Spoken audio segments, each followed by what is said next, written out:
laying on my deathbed thinking to myself, boy, I wish I would have stayed in that job that I was so miserable at all those years. Okay. I'm not lying on my deathbed, and I do not wish I would have stayed at that job. I left at 67 to go out and find something I could do on my schedule. I've been working for somebody else. I took the big dive. I had nothing on the horizon. It was crazy, but I did it. Everyone thought I was nuts. People say to me, "You're quitting? You can't just quit." Well, sure I can, and that's exactly what I did. But as I got out the door, I realized that I had to make some money someplace, and so I had to find it and do it quick. So I would have to find something called gigs. I looked up gigs. YouTube had gigs. I thought a gig was what a rock band did on a Friday night. No, they have work gigs. And YouTube had all of these ideas, but no one really had been testing any of them out firsthand that I found. So I thought, you know what? I'm going to jump right there and find it. And the first one I started was dog walking, and dog walking is pretty simple. You find a dog, you find an owner, you got money and a leash, and away you go. And actually, I got a couple dogs now. First week, first dog, English setter, pretty easy dog to walk. She likes garbage cans on garbage day, but the most part she's okay. The second dog, the owners, when I picked it up, it's a very small dog. They said Lester doesn't really like to walk. He likes people to carry him, so you can kind of show him around. He likes to look at the sights, and so I carried Lester. I put Lester in the ground once. Lester ain't walking. Lester also doesn't poop on the way. They said he goes at home. They have a place for him to. But they paid me. So I made $120 the first week, 3 days, 2 dogs, and I walked 8 miles, ballpark 8 miles. And the last time I walked 8 miles, I probably never. But so I'm actually doing something, getting a little exercise. So I think that's okay. And somebody said to me, I got a comment in the last video, and actually 2 people out in the world that told me, said, "But I had a very good start. It's kind of a bad start." Well, I'd rather start badly than wait perfectly. I mean, waiting gets me nowhere. You got to take the first step. And if you don't, you're standing still. You don't make a damn thing standing still. Every step you take will change something, good or bad. In fact, something came up while I was taking Lester home.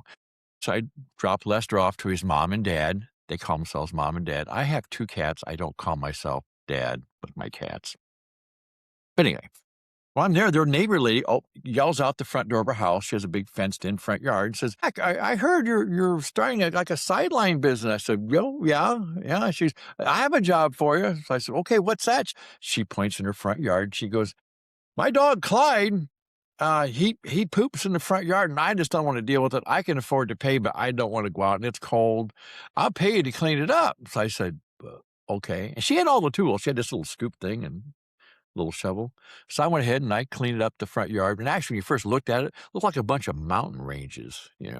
Apparently, Clyde had been going there for a while, like some geological event caused by this, blue tick beagle hound that lives in their house. But anyway, so I got that done and she paid. And she said to me, she goes, "If you'd be willing to come back and do this every 2 weeks, I'll pay the going rate, the industry standard." I said, "There's an industry standard for this?" And there is an industry standard for animal waste, or actually dog waste, or canine waste, whatever you want to call it, pickup.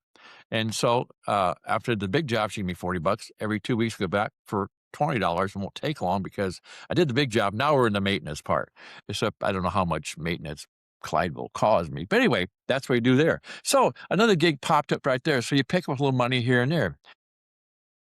You know, People are saying things to me now when they found out I cleaned that dog poop up. I had comments in the video I did recently, a short, and I also had some people not very far from this lady's house tell me, says, Americans are so lazy. They won't even clean up their own dog poop. Well, I hate to break it to people, but people don't clean up a lot of things. They don't clean up their garages. They don't clean up their debt. They don't clean up their email messages that are stacked in there. They don't clean up your political arguments. They got personal baggage. Oh my God, we don't clean up anything. But anything they don't clean up, that's another gig for me or for you if you decide to do it.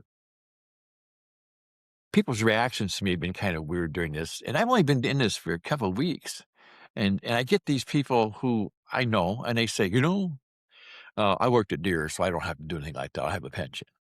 Okay, I'm happy for it. I have no class envy. Or we had a financial planner take care of all of our stuff, so we're in good shape. We don't need to do anything like that. Okay, all right. Or they're wife or spouse or whatever has passed away and left them. Said, okay, well, my wife is 24 years younger than I am. She has not passed away, and she didn't leave me anything. She ain't gonna leave me anything because I'm gonna die before she does. I didn't work at Deere's, and I never had a financial planner. So I didn't want to stay where I was at anymore because I have a shelf life. You got a shelf life. The days are going by a little quicker than you think. When you get older, you swear to God, time has joined the Olympic sprint team. It's flying by. And so I couldn't stay working for someone else any longer. I couldn't do it. It made no sense to me. So I'm out here doing this. And I'm going to tell you something. Right now, I'm having a pretty good time. I'm looking for other gigs. I don't know if I'm taking on more dogs. Probably not, because the whole idea is I want to show you things you can do, I can do in a variety of ways to make enough money to take off on our own and do what we want to do. That's the whole idea. Okay. So I've got some new gigs coming up next week. I'm going to stick with the ones I've got. I'm going to see what I can build. But I want to tell you something. Because I'm working for myself and not on the schedule for someone else, I feel pretty good. Also, when I got done working on my schedule, I came home and got to do a couple things I wanted to. I talked to my granddaughter in college about what she's doing. She's going into medical school. Had a great time with that. I took my fishing poles out and got them all ready for spring, that kind of stuff. At the same time, I'm getting my fish poles ready. I watch Matt Dillon gut shoot some guy on TV. You got to watch Gunsmoke now and then. I know, just now and then. You got to do that. Anyway, so those are things I wanted to do on the time I wanted to do it. Am I making a ton of money right now? No, I'm not. But I'm going to get through this, and we're going to find out how. This is my advice. So with my advice, you can take none of it, some of it, all of it. Let me tell you, it's an underdog's market out there, and an underdog can make it. You really can. This is Jack, the Underdog's Guide to Life. Be back next week. Take care of yourself. See you soon.